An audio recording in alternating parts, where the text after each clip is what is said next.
जिंदगी में कम से कम एक दोस्त कांच जैसे और एक दोस्त परछाई जैसे रखो, क्योंकि कांच कभी झूठ नहीं बोलता और परछाई कभी साथ नहीं छोड़ती। यह दोस्तों, ये है आपका अपना प्रिय आरजे आदि आदि कश्यप मुंबई से मानुस, और आपके लिए लेकर आया है आपका मनपसंद प्रोग्राम पॉजिटिव कर्मा। आज दिन है 9 नवंबर, इसे मैं कभी भूल नहीं सकता हूँ। और सोमवार 9 नवंबर क्यों नहीं भूल सकता हूँ, उसका कारण साफ है, आज मेरा जन्मदिन है। दोस्तों, ये है आपका अपना प्रिय आरजे आदि आदि कश्यप मुंबई चा मानुस। चलिए मैं बढ़ाता हूँ इस कार्यक्रम को आगे, और मैं आपको अब एक छोटा सा जो है एक वीडियो दिखाना चाहता हूँ। जो V5 चैनल, जो न्यूज़ चैनल है साउथ का, और उसके अलावा एंटरटेनमेंट चैनल है, उन्होंने एक छोटा सा वीडियो बनाया है मेरे बर्थडे के लिए, और मुझे उम्मीद है कि ये आपको पसंद आएगा। और उसके बाद हम शुरुआत करते हैं इस कार्यक्रम की। देखिएगा इस छोटे से वीडियो को, जो आरजे आदि मुंबई चा मानुस के लिए स्पेशली उसके जन्मदिन के लिए बनाया गया है V5 चैनल हैदराबाद वालों की तरफ से। मेरे यार, तेरे फ्रेंड्स, तेरी गर्लफ्रेंड, तेरी एक्स, तेरी गर्लफ्रेंड का एक्स, क्यों हो गए सारे जंगली, क्यों हो गए सारे जंगली, क्यों हो गए सारे जंगली इकट्ठे। Happy birthday, happy birthday, happy birthday, नाच पिजामा पकड़ के पट्टे। हैप्पी बर्थडे, हैप्पी बर्थडे, आज तो पार्टी जब तक फटते, नाच पिजामा पकड़ के पट्टे। बर्थडे है भाई, बर्थडे है, तेरे भाई का बर्थडे है। कैंडल्स बुझ गई, अब सब में केक बट्टे है। चिक्स सारी हॉट, यहाँ पे कैम सारे ठंडे हैं। टेस्ट खेल लिया पूरे साल, आज तो मेरा बर्थडे है। सारे बोलो हैप्पी बर्थडे, जोर से बोलो हैप्पी बर्थडे। आवाज नहीं आ रही, हैप्पी बर्थडे, लाउड बोलो हैप्पी बर्थडे। अरे बोलो हैप्पी बर्थडे, फिर से बोलो हैप्पी बर्थडे। आज लगेंगे तुझ पे सट्टे, नाच पिजामा पकड़ के कट्टे। ये दोस्तों, मुझे उम्मीद है कि ये प्रोग्राम आपको पसंद आ रहा होगा, और आपको ये वीडियो भी पसंद आया होगा, जो आरजे आदि के लिए बनाया था अब V5 चैनल हैदराबाद वालों ने। और अब मैं इस कार्यक्रम को आगे बढ़ाता हूं इस तरह से। दिन की शुरुआत में हमें लगता है कि जिंदगी में पैसा बहुत ज़रूरी है, पर दिन ढलने पर समझ आता है कि जिंदगी में शांति अधिक ज़रूरी है। उजालों की साजिशें रोज रोज सुबह होती हैं, उजालों की साजिशें रोज रोज सुबह होती हैं, फिर भी अंधेरों की जीत हर शाम होती है।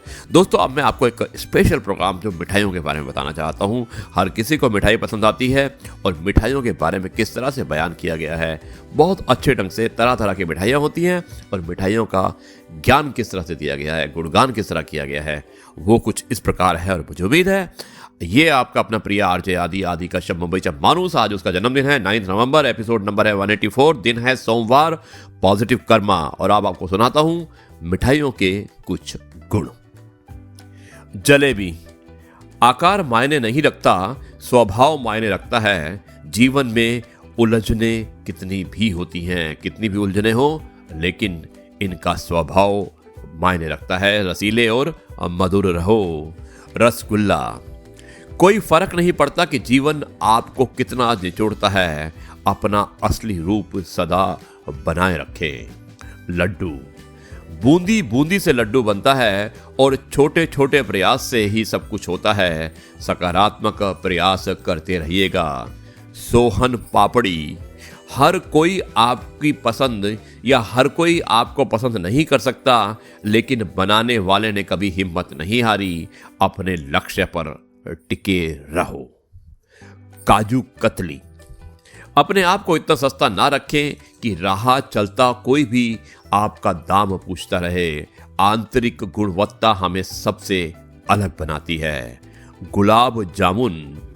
सॉफ्ट होना कमजोरी नहीं होता, ये आपकी खासियत भी होती है। नम्रता, यह एक विशेष गुण है, इसे संभाल कर रखिएगा। बेसन के लड्डू। यदि दबाव में बिखर भी जाए तो फिर से बंधकर लड्डू हुआ जा सकता है। दोस्तों, परिवार में एकता बनाए रखें। आप सभी का हर दिन इन्हीं मिष्ठानों की भांति मधुर एवं मंगलमय हो। शब्द और दिमाग से दुनिया जीती जाती है, और दिल तो आज भी दिल से ही जीता जाता है। यह है आपका अपना प्रिय आरजे आदि आदि कश्यप मुंबई चा मानुस, और अब आपके लिए लेकर आया है आज का विचार, और मुझे उम्मीद है कि आज का विचार भी आपको पसंद आएगा। मैं शुरुआत करता हूं इस आज के विचार की। प्यार के अभाव में ही लोग भटकते हैं, यानी कि प्यार का जो अभाव होता है उसमें लोग भटकते हैं, और भटके हुए लोग प्यार से ही सीधे रास्ते पर लाए जा सकते हैं। प्यार एक ऐसी भावना है जो आत्माओं को जोड़ती है, रूहों को मिलाती है, बिछड़े हुए एवं बिखरे परिवारों को आपस में सम्मान के साथ वापस लाती है। समाज में सकारात्मक यानी कि पॉजिटिविटी एवं पूर्ण एकता का संचार भी करती है। जीवन में जिस तरह के प्रभावी एवं चमत्कारिक परिवर्तन प्रेम व सद्भावना से लाए जा सकते हैं, वो किसी अन्य रास्ते से संभव नहीं है। दोस्तों, जीवन में घृणा एवं नफरत जैसी नकारात्मक भावनाओं को दूर रखते हुए प्रेम एवं सद्भावना जैसे पवित्र तथा सकारात्मक भावनाओं को ही अंगीकार करें। यह है आपका अपना प्रिय आरजे आदि कश्यप मुंबईचा माणूस, और आपके लिए लेकर आया है आपका मन पसंद प्रोग्राम पॉजिटिव कर्मा। और ये विचार आपको कैसा लगा आप मुझे जरूर बताइएगा। अब मैं मिलता हूँ एक छोटे से ब्रेक के बाद, और उसके बाद आपको सुनाऊंगा एक बहुत ही सुंदर सी कहानी जिसका शीर्षक है मन का भ्रम मन का। दोस्तों, मैं सुनाता हूं इस कहानी को एक छोटे से ब्रेक के बाद। जाइएगा मत। आता है आपका अपना प्रिय आरजे आदि कश्यप मुंबईचा माणूस।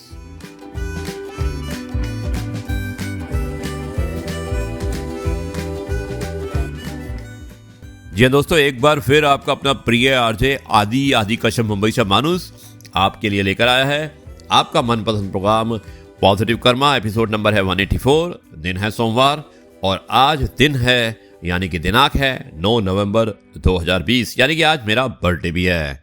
मैं धन्यवाद करना चाहता हूं उन सभी को जिन्होंने मुझे बर्थडे की विशेष की हैं। बहुत सारे लोगों ने विश किया है, और मैं उन सभी का बहुत आभारी हूं कि उन्होंने मुझे मेरे जन्मदिन पर मुझे मुबारकबाद दी है।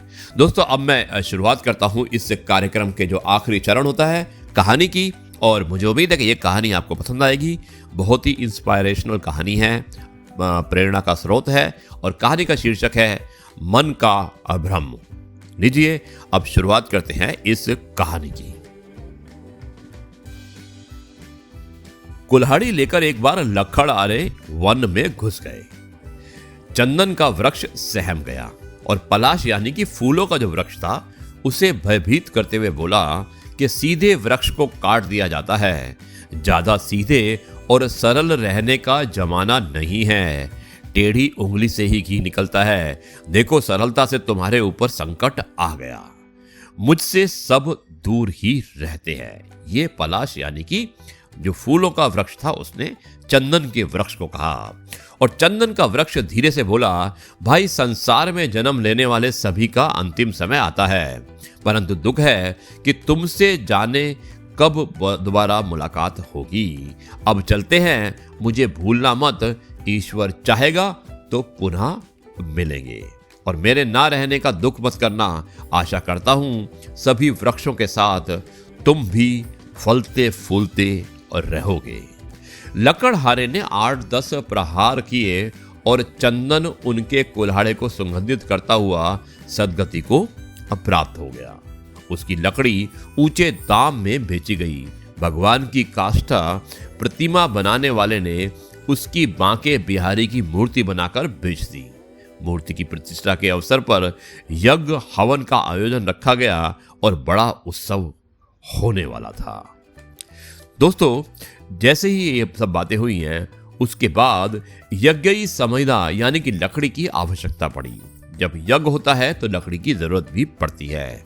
लकड़हारे उसी वन प्रांतर में प्रवेश कर उसी पलाश यानी कि जो फूलों का पेड़ था उसको देखने लगे, जो कांप रहा था। यमदूत आ पहुंचे। अपने पड़ोसी चंदन के वृक्ष की अंतिम बातें याद करते हुए पलाश का वृक्ष परलोक सिधार गया।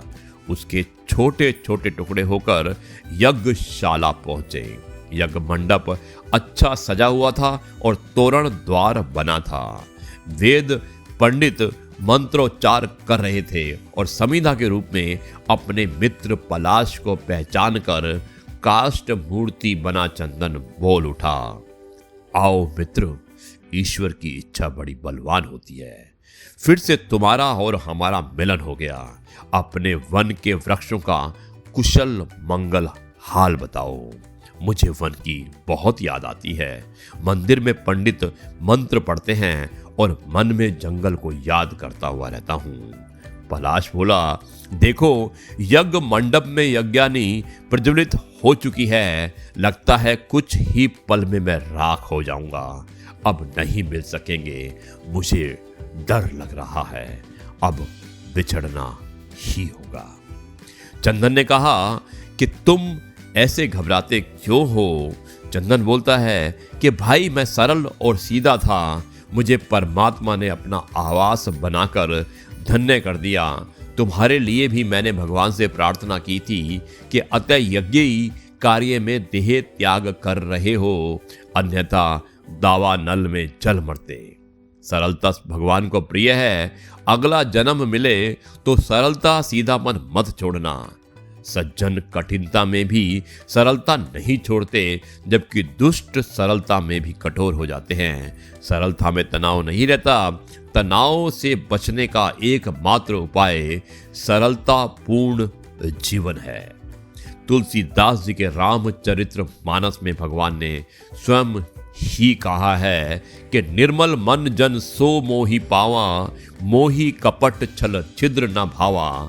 अचानक पलाश का मुख एक आध्यात्मिक दीप्ति से चमक उठा। अब उसे कोई दुख नहीं था।